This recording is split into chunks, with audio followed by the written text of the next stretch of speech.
Bonsoir, merci de vous joindre à nous pour ce nouveau journal de guerre.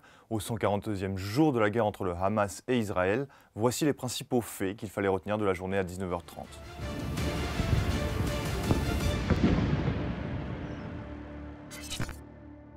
Commençons par la situation à la frontière libano-israélienne. Les hostilités entre le Hezbollah et Israël ont continué dans le sud du Liban. Selon le porte-parole de l'armée israélienne, Avirai Adraei, les avions israéliens ont ciblé une cellule de combattants du Hezbollah repérée en train de quitter un bâtiment militaire à Blida, ainsi que deux autres bâtiments dans la région.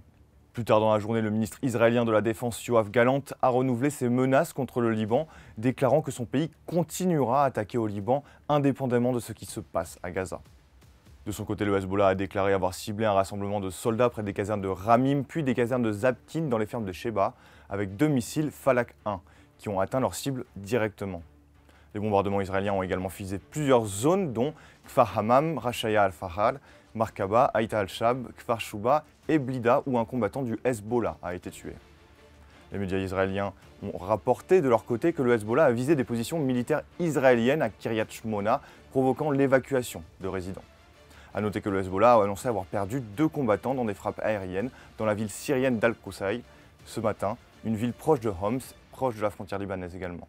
Dans la bande de Gaza, des centaines de personnes poussées par la faim fuient dimanche le nord. L'aide humanitaire ne parvient presque plus dans cette partie de l'enclave du fait des destructions et des obstacles sur le chemin, mais également à cause des restrictions régulièrement imposées par les autorités israéliennes sur les passages de convois.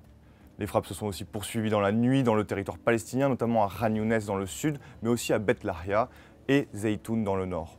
Au moins 6 raids aériens ont également été menés sur Rafah, la ville tout au sud de la bande de Gaza, où 1,5 million de Palestiniens vivent sous la menace d'une opération terrestre de l'armée israélienne. Dimanche, son Premier ministre Benjamin Netanyahou a d'ailleurs annoncé qu'une telle opération militaire amènerait la victoire totale à Israël en quelques semaines. Le bilan humain depuis le début de la guerre à 19h30, heure de Beyrouth, selon les derniers chiffres du ministère de la Santé dans la bande de Gaza, au moins 29 692 personnes, dont environ 70% de femmes, de jeunes enfants et d'adolescents, ont été tuées lors des bombardements et des assauts israéliens. De plus, 69 879 personnes ont été blessées à Gaza. Les chiffres les plus récents incluent 86 personnes tuées au cours des dernières 24 heures. Du côté israélien, un total de 1140 personnes ont été signalées mortes lors de l'attaque du 7 octobre, selon l'AFP, sur la base de données officielles israéliennes. Ce chiffre reste inchangé malgré les rapports réguliers de soldats israéliens tués dans la bande de Gaza. À l'international, la poursuite des négociations pour une trêve à Gaza a eu lieu à Doha, rassemblant des technocrates égyptiens, qataris, américains, israéliens et des cadres du Hamas, selon une télévision proche du renseignement égyptien. Ces discussions assurent le suivi de ce qui a déjà été discuté à Paris, où s'était rendu vendredi le chef du Mossad, des services de renseignement extérieur israéliens, David Barnea, et seront suivis de réunions au Caire. Autre actualité, les forces britanniques et américaines ont frappé 18 cibles Houthis au Yémen dans la nuit de samedi à dimanche, alors qu'une nouvelle attaque a visé un navire au large de Djibouti, selon UKM-TO, le bureau des opérations commerciales maritimes du Royaume-Uni. De son côté, l'Iran a accusé Washington et Londres de faire monter la tension et des crises dans la région.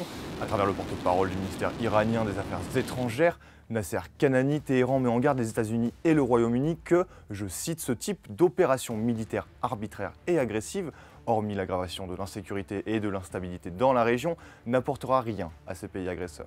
C'est tout pour le récapitulatif d'aujourd'hui. Rendez-vous demain pour un nouveau tour d'horizon de la situation. D'ici là, restez connectés sur notre site www.icibeyrouth.com ou dans la section guerre Israël-Hamas et sur toutes nos plateformes de médias sociaux.